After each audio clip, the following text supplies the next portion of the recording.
Nuansa ruang kelas kampus hari ini tidak seperti kemarin-kemarin yang telah pergi. Suasana kelas tampak teduh dan khusyuk. Para mahasiswa dengar penyajian materi dari Romo Mono yang tampak ganteng dan pintar. Sajian materinya menarik dan tak pernah membuat bosan para mahasiswa. Banyak mahasiswi yang menyukainya secara diam-diam. Para mahasiswi ingin ungkap rasa cinta kepada Romo Mono, tapi tak kesampaian. Pada bagian penjelasan tertentu, Romo Mono selalu menyebutkan satu mahasiswa sebagai contoh dalam penyajian materinya. Nama Moni selalu disebutkan dalam hari-hari selanjutnya. Gadis bernama Moni ini pun merasa ada sesuatu yang lain. Ia merasa di balik ini sang Romo tampan ini pasti menginginkan sesuatu. Malam pulang, sesampainya di kos pun Moni tak bisa tidur. Dalam hati kecilnya ia bertanya, ada apa dengan Romo Mono? Apakah ia ada menyimpan rasa cinta untuk saya? Pertanyaan ini tak membuatnya nyenyak dalam ranjang sepanjang malam panjang itu. Moni membolak-balik badan agar terlelap dalam tidur panjang untuk temu apa jawaban di balik perhatian Romo Mono hari ini. Namun sayangnya mata Moni enggan pejam hingga mentari pagi menyapa. Ia mencoba buka jendela kamarnya dengan semilir pagi, namun di sana pun tak ada jawabnya. Ia mencoba menatap jauh ke arah timur nan jauh untuk melihat seperti apakah pancaran mentari di awal hari ini. Mentari pun memancarkan sinarnya secara perlahan. Ia mencoba tanya pada sapaan mentari pagi, juga tak ada jawabnya. Moni pun hanya diam dan membiarkan kisah itu berlanjut bersama waktu. Setiap hari, Moni, mahasiswi berbodi bagus itu selalu tampil beda dari teman-teman mahasiswi lainnya. Ia juga pribadi yang pintar dan selalu disiplin. Di balik keutamaan yang dimilikinya itu, Romo Mono sedang menahan napas untuk memiliki gadis seksi berparas cantik itu. Dosen teologi di kampus ternama ini selalu menyimpan asmara untuk gadis Moni yang bersahaja itu. Suatu hari, Bang Mono mendekati Moni dan berkomunikasi dengannya. Mari dulu, kamu itu malas sekali. Saya suka dengan kamu selama ini. Oleh Romo, jangan begitu, saya tidak mau berdosa. Demikian jawab spontan dari Moni. Iya, kamu itu badan bagus dan lebih cantik dari teman-temanmu yang lain. Saya suka sekali dengan kamu. Romo Mono terus ungkapkan hasrat hatinya agar gadis cantik itu terbuai oleh rayuan mautnya. Walaupun demikian, Moni tidak mudah jatuh cinta karena ia tidak ingin menjadi cinta terlarang di antara mereka berdua. Dalam hati kecil, bunga desa bersahaja itu berbunga kelopak-kelopak karena dosen ganteng yang berstatus sebagai Romo bisa jatuh cinta dengannya. Siang ini tidak biasa seperti siang-siang kemarin. Usai kuliah, teologi di kelas A, Mono mendekati Moni dan menyapanya. Kamu tinggal di mana? Romo, saya tinggal di kos. Kalau begitu saya antar kamu ke sana ya. Begitulah tawaran dari Romo Mono. Romo, jangan begitu. Saya sudah biasa jalan kaki bersama teman-teman saya. Biar saya jalan saja, Romo. Saya malu kalau Romo antar ke sana. Nanti orang bilang apa sudah, tegas Moni. Ah, tidak apa, Enu. Saya antar habis langsung pulang. Jadi aman saja. Tidak usah sibuk dengan mereka itu. Dengan berat hati, siang ini gadis bersahaja itu diantar oleh Romo Mono dengan boncengan motor Mega Pro-nya. Hari berganti hari relasi di antara keduanya semakin mendalam sedalamnya laut. Pagi ini, Moni lebih awal berada di sekolah untuk melihat daftar pembagian kelompok pendampingan. Moni, gadis suci itu, membaca daftar nama yang tertempel di papan informasi itu secara satu persatu, hingga menemukan namanya tertulis di sana. Ternyata namanya termasuk dalam kelompok bimbingan Romo Mono. Ia menepuk dada. Aduh mamae, mengapa saya harus bimbingan dengan dia ini? Aneka rasa mulai muncul dalam hati kecilnya. Ada rasa takut dan gegabah hati. Nantinya relasi mereka semakin mendalam dan terus mendalam. Walaupun demikian, ia tetap kuatkan hati untuk hadapi semuanya itu dengan hangat senyum, walau di dalam hati ada mau-maunya juga. Berdasarkan program dari kampus pada hari ke-22 pada bulan ke-7 tahun ini, ada pertemuan khusus bersama kelompok bimbingannya masing-masing. Dalam pertemuan itu, aneka hal yang dibahas demi masa depan mahasiswa yang lebih baik. Romo Mono memberikan percikan sejuk lewat wejangan-wejangan yang indah. Para mahasiswa semakin senang untuk mendengarnya. Bahkan waktu pertemuan telah usai pun, anak-anak masih mau mendengarkannya. Namun karena matahari sudah tenggelam, maka mereka pun kembali kepada malamnya masing-masing dengan segala kesibukannya. Moni melukis masa depannya dengan caranya tersendiri. Memang Romo Mono memiliki keunikan tersendiri, sehingga membuat gadis-gadis di kampus itu terpaut hati kepadanya. Saling kontak antara Romo Mono dan Moni pun berawal dari panggilan pertama dari Romo Mono. Pada senja yang lenggang di kamar kos nan sepi, ting ting ting ting, ding ding. HP Moni berdering.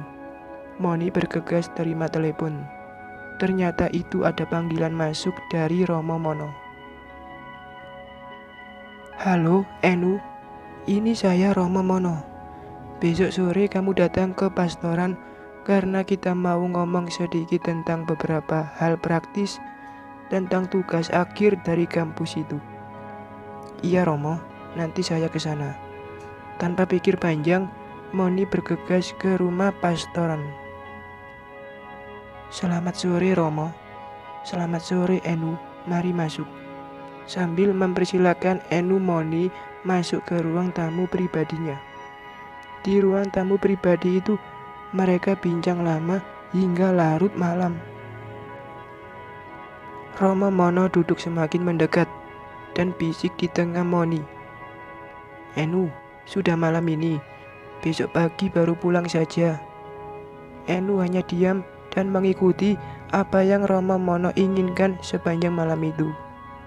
Pada malam panjang itulah terjadi cinta terlarang antara gadis bersahaja Moni dan Romo Mono. Romo Mono rela menanggalkan janji selibatnya hanya demi kemurnian gadis sahaja Moni terenggut oleh nafsu liar Romo Mono. Benarlah kata dalam kitab suci, roh memang kuat tapi daging lemah. Dalam hari-hari perkuliahan selanjutnya, perhatian dan cinta Romo Mono dan Moni makin mesra saja. Moni pun sering kunjung-kunjung ke rumah pastoran untuk konsultasi dan aneka aktivitas percintaannya. Kisah cinta asmara antara keduanya makin menggila. Bahkan saat Moni pulang liburan di kampung pun, Romo Mono ikut berlibur di sana bersama Moni. Saat di kampung Moni, Romo Mono menyamarnya menjadi teman biasa dari Moni. Suatu hari, Mama Moni sempat bertanya, "Enu, ini siapa sudah?" "Mama, itu teman kuliah saya dari kampus," jawab Moni menyembunyikannya. "Kalau begitu, baiklah. Enu, selamat menikmati liburan." Cinta terlarang di antara Moni dan Romo Mono terjadi selama 1 minggu penuh saat liburan. Seolah keduanya berbulan madu di balik topeng. Mama yang adalah ibu hidup ditipu demi sesaat bersama dosennya sendiri yang notabene adalah seorang pastor. Pastor sekolah tinggi, namun segala buta huruf alias tidak sekolah dan bisa berkeliaran tanpa arah menuju puas dan bahagia. Hasil dari cinta terlarang, Moni dan Mono itu membuahkan kehidupan baru. Walaupun demikian, relasi keduanya tetap akur. Pada suatu waktu, Anton, tunangan Moni, yang studi di Jawa telah selesai dan pulang ke kampung. Anton sudah lama menahan rindu selama 4 tahun. Ia pun tak mau tahan lama-lama untuk memiliki Moni secara penuh. Pada akhirnya, Moni dan Anton menjalin relasi cinta semakin mesra karena kedua keluarganya sudah merestui secara adat. Mereka sudah mulai hidup bersama, layak suami dan istri. Padahal Anton tidak tahu cinta terlarang yang telah terjadi di antara Moni dan Romo Mono. Buah hati yang sedang dikandung itu adalah hasil dari cinta terlarang. Waktu terus berlalu. Moni melahirkan anak pertama dalam keluarganya. Anton sangat bahagia karena kini dia merasa berarti dalam keluarga dan masyarakat. Kini dia tidak hanya dipanggil Anton saja, tapi kita sudah disapa Bapak Anton. Di balik bahagia Anton itu, sebenarnya hati Moni hancur karena telah berdusta terhadap Anton. Ia telah berdosa dan tidak setia mencintai Anton secara penuh. Pernikahan yang terjadi pun hanya demi mengelabui cinta terlarang yang pernah terjadi dengan Romo Mono. Hati kecilnya menangis pilu, tak tertahankan di tapak-tapak panjang relasi cinta keluarga mereka. Namun mau bilang apa lagi, hasrat daging lebih kuat dari roh untuk bertahan dalam setia. Menyesal kemudian tiada guna lagi. Menyesal tua hanya menambah luka di dada tanpa tahu, entahlah sampai kapan sembuhnya. Beberapa tahun lamanya bahtera keluarga Moni dan Anton berlangsung harmonis. Keluarga dan orang-orang kampung bahagia menyaksikan bahagia yang dilakonkan sejoli keluarga muda itu. Entahlah kenapa suatu senja, entah apalah yang merasuki hati Romo Mono. Ia mengirimkan pesan via WhatsApp kepada Moni yang isinya, "Sayang, bagaimana keadaan saya punya anak itu? Jaga dia baik-baik, saya punya anak itu. Saya tidak mau terjadi apa-apa dengan anak saya itu." Saat itu handphone Moni tertinggal di meja ruang tamu, sedangkan Moni sedang mandi di kamar mandi. Pada saat itulah Anton membuka semua pesan yang masuk dari Romo Mono. Anton sedih dan menangis tanpa memberitahukan semuanya itu kepada istrinya. Anton hanya dengan sabar menunggu kejujuran dari Moni. Namun dalam lamanya waktu, Moni pun diam saja, tak ada keterbukaan di antara mereka. Hati Anton sedih dan semakin hari rasa kecewa, hingga pudarlah rasa cinta kepada Moni. Hal itu dirasa oleh Moni tapi berat untuk jujur kepada kekasih hatinya tentang cinta terlarang itu. Sebelum senja pamit, hari Sabtu pekan pertama dalam bulan ini, Anton mendekati Moni dan bisik di telinganya. "Moni, telah lama kita menjalin relasi cinta. Namun sayangnya kamu telah membenci aku. Kamu tidak jujur sama aku. Selama masa studiku di Jawa, aku tak pernah berelasi cinta dengan siapapun karena demi setia di antara kita. Aku sungguh merawat dan melestarikan cinta di antara kita.